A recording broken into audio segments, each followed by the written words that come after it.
We're joined with Brett Easley from the St. Joseph Sports Commission to talk about a big tournament returning to the Civic Arena for the second consecutive year. Brett, thanks for joining us this morning. Thanks for having me. It is big. This is true form of March Madness right here. It's going to be exciting. You got to tell us, what are some of the differences from last year to this year? Well, I think the big difference that I've had fun talking about with people that really resonates is whereas this is the sixth time we've had the opportunity to host the Elite Eight, last year was the first time that we didn't actually host the national championship game. Last year was an anniversary year for Division II, so we knew that going in we were going to host the 4 national quarterfinals, the 2 national semifinals, but we knew those 2 teams playing in the national championship game were not going to be playing here. This year, we've got the full week of action. So if you've never experienced an NCAA national championship game, you're going to have that opportunity right here in downtown St. Joseph this year. All right, and you talk about the full week. We got some other events happening throughout that week. Tell us about them. So the tournament games are March 25, 27, and 29, but we've looked at this opportunity as not only the 3 days of games, but we've looked at this as a full week to engage our community in National Championship Week. So the teams arrive in town on Saturday, March 23rd.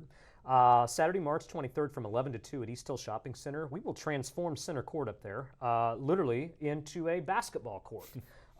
Taping lines, we'll bring in hoops. We did this event last year. It's a free event for kids of all ages because we had kids of all ages. And we're going to be doing mini clinics, contests. We'll have some great giveaways, some cool photo opportunities. And again, that kind of kicks off our week, Saturday, March 23rd at East Hills from 11 to 2. You don't have to sign up for that. And then Tuesday, March 26th. Obviously, the fanfare around women's basketball is at an all-time high. Obviously, a lot of folks following Caitlin Clark at the University of Iowa.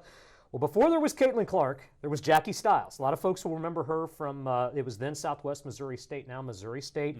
We brought her to town for a youth clinic last year. It was absolutely free for boys and girls in grades 3 through 6. We're going to do that again this year. First 150 kids that sign up on our website at stjomosports.com will have the opportunity to take part in a free youth clinic put on by, she's now the 4th all-time leading women's basketball scorer in history, Jackie Stiles. And so we'll be pushing that on our social media today.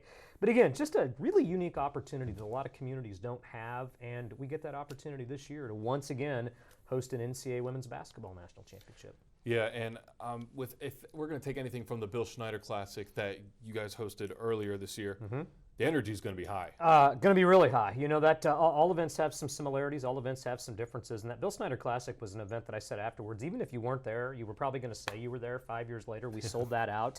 And so again, just the uniqueness of the opportunity that our area fans, regional fans, and national fans have a chance to come to St. Joseph and be a part of something that not a lot of people get a chance to do. When you consider these teams have been grinding since late October, early November, and every team in America, Division II women's basketball, the goal was to end the season in St. Joseph, Missouri, and 8 teams are going to get to do that. Maybe a local team might get to do that as well. Missouri Western having a great season. They are having a great season. And one last thing, let's talk about the renovations into the Civic Arena that you've been working on. You betcha. So we've had a year of athletics events, year of general events in Civic Arena. And last year, I think we knew that we had an opportunity to do some cool things with new video boards, new scores tables, new lighting.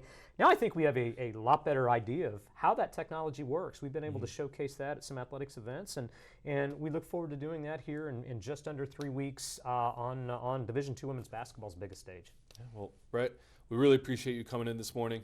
If the energy is half as high as it was in the Bill Schneider Classic, it is going to be a wanna-be-there event. I think it will be. stjomosports.com for all the information and to get your tickets. All right, thank you so much for joining us.